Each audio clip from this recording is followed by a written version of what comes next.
Hi YouTube! Today I wanted to talk about minimalist living and how you can take your cluttered lifestyle and minimalize it. And these are just my experiences and kind of what we did.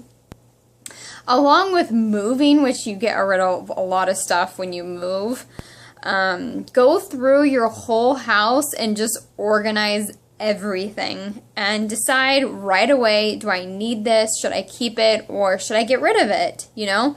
And by getting rid of it, I don't mean throwing it in the trash, which you can do with a lot of things. I know most people have just literally trash in their home that it just didn't make it to the trash can for whatever reason. But I mean, you know, giving it away to Goodwill or to a friend or to a family member, just getting it out of your house.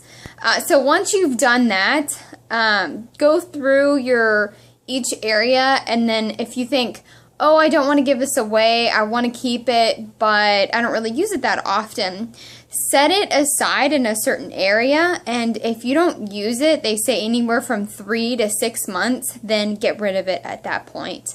One area that was really difficult for me was when I was in school. I acquired all these pens and sticky notes and markers and art supplies and just all this stuff that I had accumulated because I didn't have it all organized in one space. So what I did after I had gotten out of school, I just condensed everything. So I had drawers and drawers of pens that I had just gotten from conferences and people had given me, and I had bought in because I was trying to find what kind of pens I like. So I just took all those pens and put them all in one drawer, and then I just started going through them one at a time. So instead of having them all in one drawer and just reaching for one every time I wanted to use one, I had that one pen sitting out, and then when it got used up, I got rid of it. You know, and then that's how I started going through all my pens.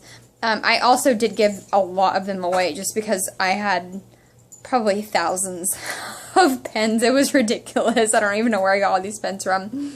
But then I also had the issue with, Sharpies.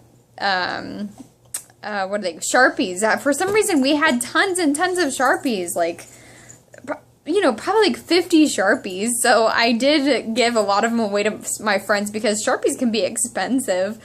And then I just wrapped them all up, and then we just started using one of them at a time. So that's what I did with those. And that's the same thing I did with my makeup, too.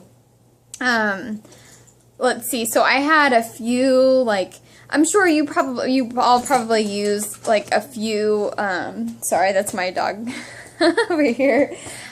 You probably all use certain types of makeup on a regular basis. And then you have your makeup for other occasions, right? Or makeup that you maybe got for free or that you just wanted to try out but you don't use regularly.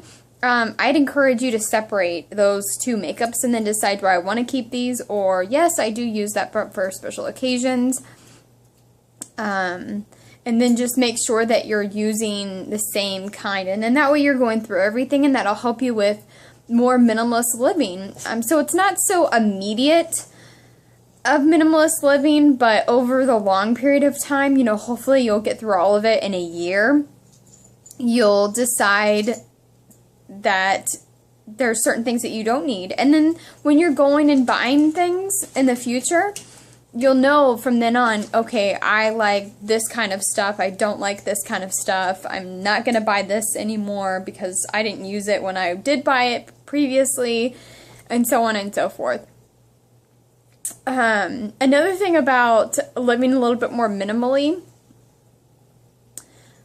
I would encourage you to go more green. There are so many products out there, and do-it-yourself products, or do-at-home products, that you can use for multiple things. For example, we like to use vinegar and water for a lot of things, because it sanitizes, it cleans, and it also, we live in South Florida, and it deters bugs. It, if you have like ants that crawl across your floor, it gets rid of that little like ant line.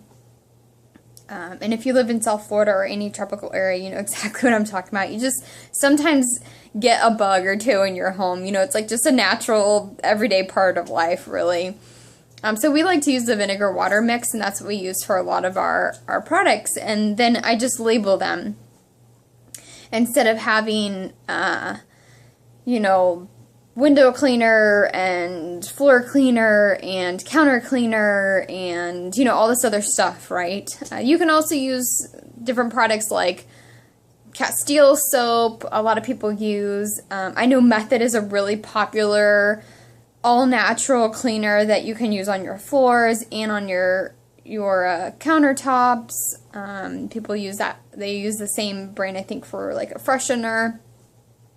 So those are some things that I'd encourage you to just go out and find, how can I have these products in my home but not as many products in my home. Another really great tip too that I was doing in myself, and that I didn't really think about it before, because when I was single, there's just things that you just do that, you know, you just like doing yourself, and then when you become roommates with somebody or married to someone, you know, things change. I used to keep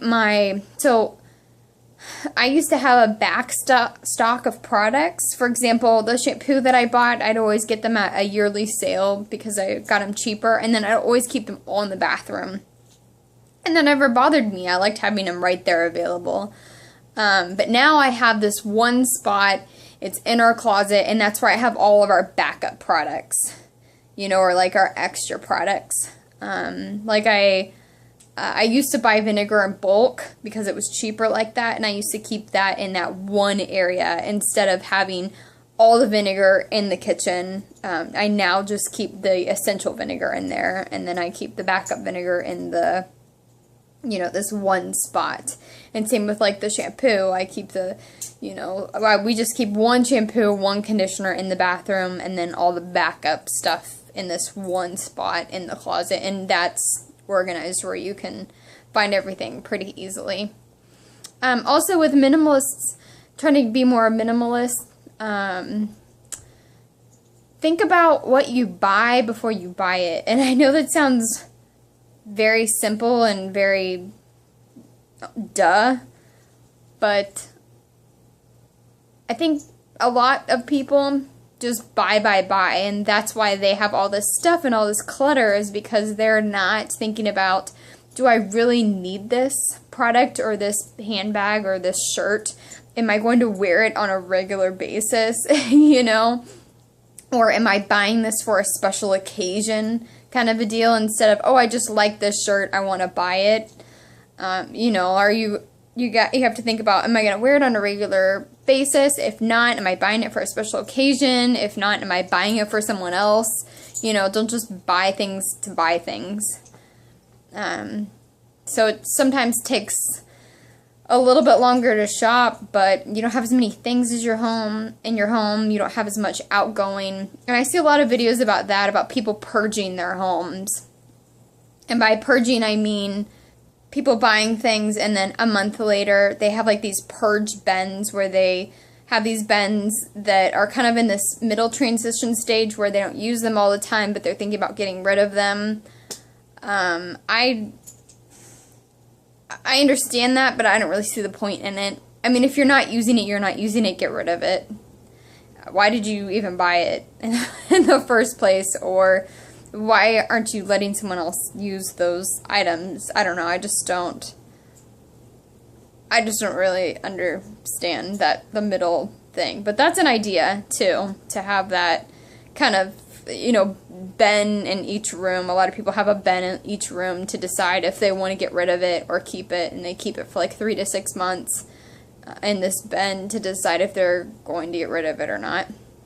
So that's another really great idea. And the main thing is just keep organized, you know, keep your things organized, know what you're using on a regular basis. If you have, you know, I know a lot of people who have like maybe super glue, and they have a bunch of super glue, and they have a bunch of little ones opened, but they're not using all of them, you know. So just having that, like I was saying, like the backup, so you have the one in the spot that you normally take out super glue from, and then you have like your area where you keep those backup products.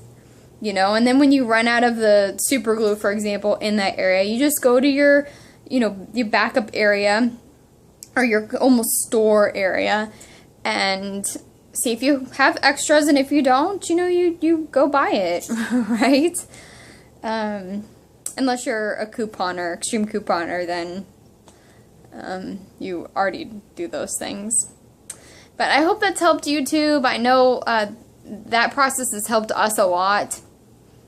To not have as much clutter, to not have as much stuff, to not buy as much stuff, to not have a bunch of things opened and then maybe something goes bad because we're not using all of it, you know. And then I'll do another video about maybe organization and how we keep things organized. So have a great day, YouTube, and thanks for watching.